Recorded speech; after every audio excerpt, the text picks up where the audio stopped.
আপনাদের সাথে আজকে ইফতার করতে পেরে খুবই আনন্দিত। আমি জানতাম না যে এই আমাদের সুলাইমান তলে তলে আপনাদের নিয়ে এত একটা বিরাট একটা জনসমাবেশ করতে পারছে আর কি। এখানে যারা আছেন প্রত্যেকেই খুবই ইয়াং এবং খুবই ব্রাইট, মানে আপনারা চাইলে বাংলাদেশ চেঞ্জ হইতে পারে আর কি। কিন্তু আপনারা আসলে কি নিয়ে কাজ করবেন সেটাই হচ্ছে গুরুত্বপূর্ণ। মানে আমাদেরকে ইন্ডিয়া শোষণ করে এটা আমরা সবাই জানি, কিন্তু ইন্ডিয়া কি প্রক্রিয়ায় আমাদেরকে শোষণ করে সেটা আমরা জানি না। কেউ কেউ আফসা আফসা জানেন আর কি। তো সেই জায়গা থেকে হইতেছে ইন্ডিয়া মূলত হইতেছে, ইন্ডিয়ার পুঁজি হইতেছে আমাদের স্টুপিডিটি, আমাদের বোকামিটাই হইতেছে ইন্ডিয়ার হইতেছে একমাত্র পুঁজি, আর কিচ্ছু না। ইন্ডিয়ার চালাকি গুলো যদি আপনারা ধরতে পারেন তাইলে দেখবেন যে ইন্ডিয়া আর আমাদেরকে শোষণ করতে পারছে না। দেখেন ওর খুব সিম্পল সিম্পল ট্রিক, কিন্তু এগুলোর ফলাফল ভয়াবহ। ওর কিচ্ছু করতে হয় না, ও বসে থাকে আর আপনারা দিয়ে কাজ করায়। আপনার লোকজনই, আপনার মানুষজনই হইতেছে ওর পক্ষে লড়াইটা করে। শাহবাগীরা, সেকুলাররা ওর পক্ষে লড়াই করছে না, এরা আপনার লোক না, আপনারই ভাই ব্রাদার আত্মীয় স্বজন না? তাহলে এটা কিভাবে সম্ভব করতেছে? এটা দেখেন, ও আপনাকে, আপনি একটা পরিচয়, আপনার যে পরিচয় মুসলমান পরিচয়, তাই তো? প্রত্যেকে মুসলমান, কিন্তু দেখেন 47-এ আমরা মুসলমান পরিচয় দিয়ে একটা রাষ্ট্র তৈরি করলাম, 48-এ আইসে আমি আমার পরিচয় পাল্টে ফেলতেছি। আমি আমার পরিচয়টা কি করতেছি? বাঙালি করে নিতেছি, আর কিচ্ছু লাগে নাই ওর। এরপরে সে বৈষম্যর গল্প বানাইছে যে এই পশ্চিম পাকিস্তানিরা আমাদের খুব বৈষম্য করতেছে, আমার চাকরি বাকরি দেয় না। অথচ আপনার শিক্ষার হার ছিল 5%। আপনার জন্য যে কোটা ছিল সেই কোটাই আপনি ফিল আপ করতে পারেন না, আপনারা কিভাবে বৈষম্য করলো? তাহলে যে এই যে আপনি 5% শিক্ষিত হইলেন কিসের জন্য, এটা কিন্তু সে আলাপ করে না। এই যে 200 বছর ধরে সে জমিদারি শোষণ চালাইছে, আপনার আমার এইখানে যারা উপস্থিত আছে আমাদের পেটের ভাত জোগাড় করতেই হইতেছে কষ্ট হইছে, লেখাপড়া তো দূর কি বাদ। তাহলে আপনাকে যখন সে জমিদারি শোষণটা করছে, বেশিরভাগই হিন্দু জমিদার ছিল, তাহলে এই হিন্দু জমিদাররা যখন আপনাকে শোষণটা করছে তখন কিন্তু আপনি লেখাপড়া করতে পারেন নাই, আপনি পেটের ভাত জোগাড়েই ব্যস্ত ছিলেন। এবং 100 প্রকারের উপরে খালি শাস্তির বিধানই ছিল। গরুর গাড়ি রাস্তা দিয়ে ধুলা উড়ে যাইতেছে, এটার জন্য কর আদায় করত। করের নাম হচ্ছে ধুলট। আপনি দাঁড়িয়ে রাখবেন, এটার জন্য কর দিতে হইতো ওকে। আপনি একটা মসজিদ বানাবেন, এটার জন্য 500 টাকা কর দিতে হইতো। এটা জোক না, এটা আমি গল্প বলতেছি না। কিন্তু এই তথ্যগুলো আপনার বই পুস্তকে আপনি পাবেন না। কেন পাবেন না? কারণ বই পুস্তক লিখছে ওরা, আপনি আমি বই পুস্তক লিখি নাই। আমরা পড়ালেখাই শিখছি হইতেছে 47 পরে। তাহলে 47-এর পরে যখন আমরা নতুন একটা রাষ্ট্র শুরু করলাম, নতুন একটা দেশ শুরু করলাম, তখন ওরা আপনার পরিচয়টা পাল্টে দিল। শুরুতে আপনাকে বাঙালি বানিয়ে দিল। এখন আপনি ওর হইতেছে যে লড়াইটা শুরু করলেন, আপনি একটা রাষ্ট্র বানাইলে সেই রাষ্ট্রটা আপনি 23 বছরের মাথায় ও ভেঙে ফেললো। দেখেন 47-এর আগে আপনার এই দেশে একটা মাত্র কলকারখানা ছিল। কি কলকারখানা ছিল? কেরুয়ান কোম্পানি।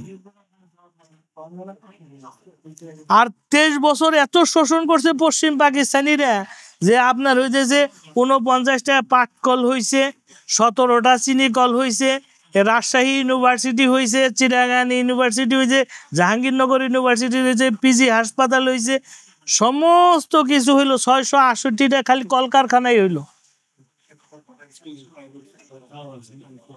এত বৈষম্যের শিকার হয়েছেন, এত আপনি হইতেছে হইছেন। আর এই যে গত 50 বছর লাগলো এগুলার আপনি ভাঙে খাইতে। কি পরিমাণ আমরা বৈষম্যের শিকার হয়েছি চিন্তা করেন। দেখেন আপনি 47 তৈরি করার ফলে আমাদের এখানে প্রত্যেকটা লোক যে যে জমিতে চাষবাস করতো তার মালিকানা সে ফেরত পাইছে। আর 71 সালে আপনি স্বাধীন হয়েছেন, এখন আপনাকে এই জমি ফেরত দিতে হইব, তাই তো? শত্রু সম্পত্তি প্রত্যর্পণ আইন হয়েছে না? তাহলে হেভি স্বাধীন হয়েছেন আপনি।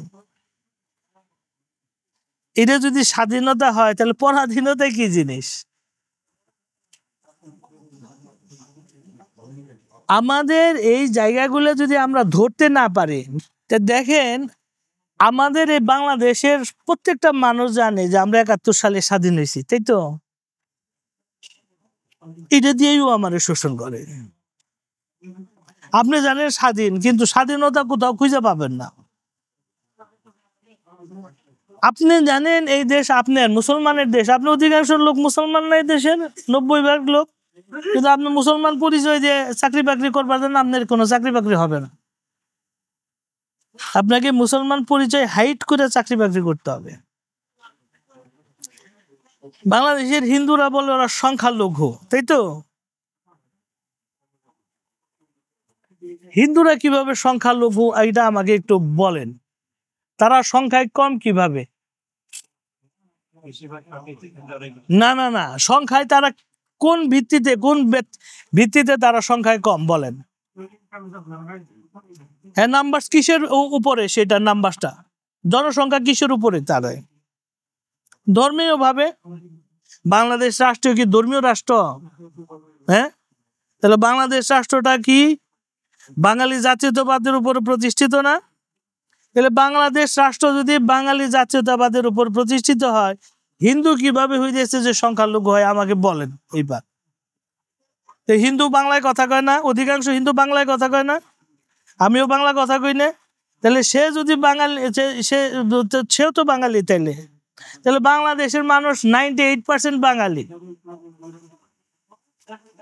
ও বাঙালি, ও তাহলে ব্রুট মেজরিটি না? হ্যাঁ, ও নিজেকে সংখ্যালঘু দাবি করে কিভাবে?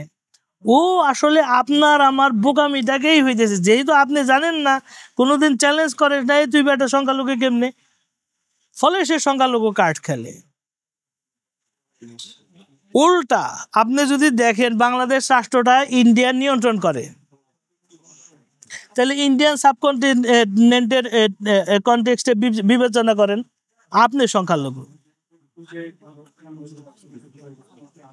আপনি 20% কি একটা ছবি তুইলা পরে একটু কথা, তাহলে আপনি হয়েছে 20% বেশি না তো?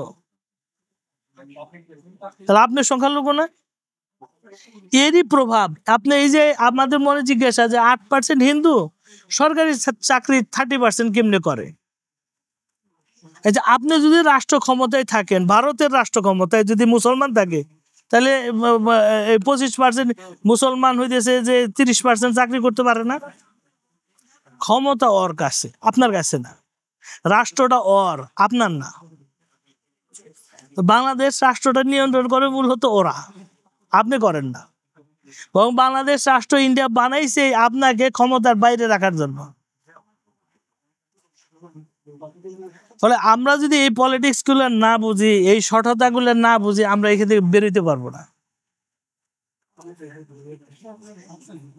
ওরা বুদ্ধিবৃত্তিক ভাবে আগাই আছে, ওরা চালাকি, চতুরতা, ধূর্ততা, যত যা পারে সমস্ত কিছু ওরা করে। যত কনস্পিরেসি আছে 71 পুরোটাই একটা প্রোপাগান্ডার লড়াই, এবং সেই প্রোপাগান্ডার লড়াই আমরা হেরে গেছি, আমরাই ওদেরকে জিতে দিছি।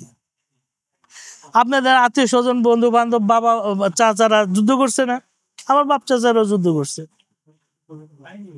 তাহলে আমরা ওদের হয়ে লড়াই করছি, আমাদের বিরুদ্ধে। নিজেদের দিয়ে নিজেরা গলা কাটাইছে, এটা সম্ভব এই চালাকির কারণে। তাহলে আমাদের প্রথমে আমাদের বোকামি ঝেড়ে ফেলতে হবে। আমরা যদি আমাদের বোকামি ঝেড়ে ফেলতে না পারি, আমরা কোনোদিন ওদের বিরুদ্ধে জিতবো না। যতই আপনি নামাজ পড়েন, রোজা রাখেন, অমুক করেন, তমুক করেন, একমাত্র আল্লাহ চাইলে সম্ভব। আল্লাহ তো আমাদের এই জ্ঞান দিতেছে, তাই না?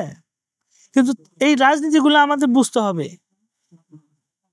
এই রাজনীতি না বুঝলে পরে আমরা হইতেছে কোনোভাবেই জিততে পারবো না। আজকে আর বেশি আলাপ না করি, আপনাদের যদি হইতেছে কোনো প্রশ্ন থাকে আপনাকে জিজ্ঞেস করতে পারেন।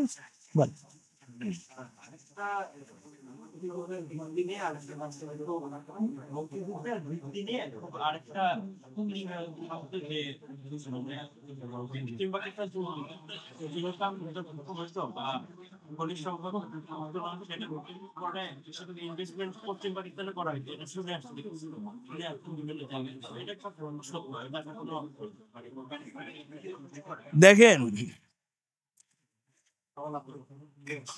এই যে আপনি যে বলতেছেন যে এই বৈষম্যের গল্প, আমি তো শুরুতেই আপনাকে বলে দিলাম, দেখেন আপনি 5% শিক্ষিত, আপনি কিভাবে হইতেছে, আপনি কোটা, এখন আপনি কি বলবেন যে মুক্তিযুদ্ধের সন্তানরা হইতেছে যে এখানে বৈষম্যের শিকার, বলবেন?